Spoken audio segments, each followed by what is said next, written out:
Rare insights on intelligence. Most people think intelligence is about knowing more facts, more ideas, more answers. But the truth is intelligence isn't about how much you know. It's about what you choose to ignore. Because your mind is constantly flooded with information, thoughts, opinions, noise, distractions. And most people try to process everything. They think more effort means more intelligence. But it doesn't. Real intelligence begins when you stop trying to understand everything and start filtering what actually matters. The smartest people don't think more. They think less, but better. They remove what's unnecessary. They simplify what's complex. They take something complicated and reduce it to its core. Because intelligence is not complexity. It's compression. It's the ability to take 1,000 signals and see one clear pattern. And that's where the real difference begins. Most people see isolated events, separate situations, random outcomes. But highly intelligent people see something else. They see patterns repeating, the same dynamics across different areas of life, in business, in relationships, in power, different surface, same structure. And once you see the pattern, you stop learning from scratch. But here's something even more misunderstood. True intelligence doesn't look fast. It looks slow. Because most people confuse quick answers with smart thinking. But fast thinking is usually just reaction. It's habit. It's assumption. Real intelligence takes a step back. It pauses. It observes. Because depth requires time.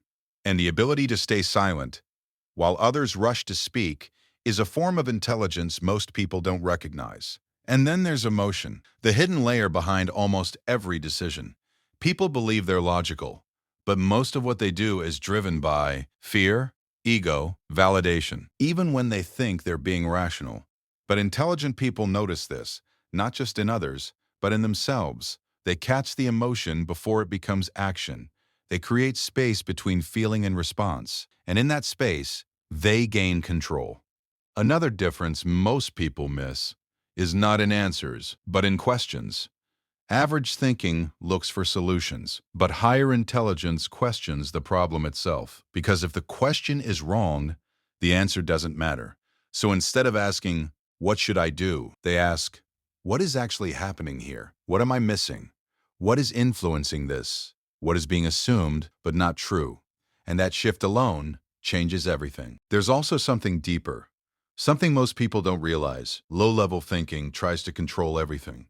Every outcome, every variable, every situation, but high-level intelligence understands something else. Not everything is controllable, and trying to control everything creates chaos. So instead, they focus on leverage, on position, on what actually moves outcomes, and ignore the rest. But the highest level of intelligence doesn't try to stand out. It doesn't try to prove itself. It doesn't seek attention because it understands something most people don't. Visibility creates resistance. The more you show, the more you expose. The more you say, the more you reveal. So instead, it operates quietly. It observes more than it speaks. It influences without being obvious. It shapes outcomes without needing recognition. And that's why intelligence is often misunderstood. Because it doesn't always look impressive. It doesn't always speak loudly. It doesn't always try to be seen. Sometimes it looks like silence, like patience, like restraint. Because in the end, intelligence is not about how much you know. It's about how you think, what you ignore, what you notice, and how you respond when it actually matters.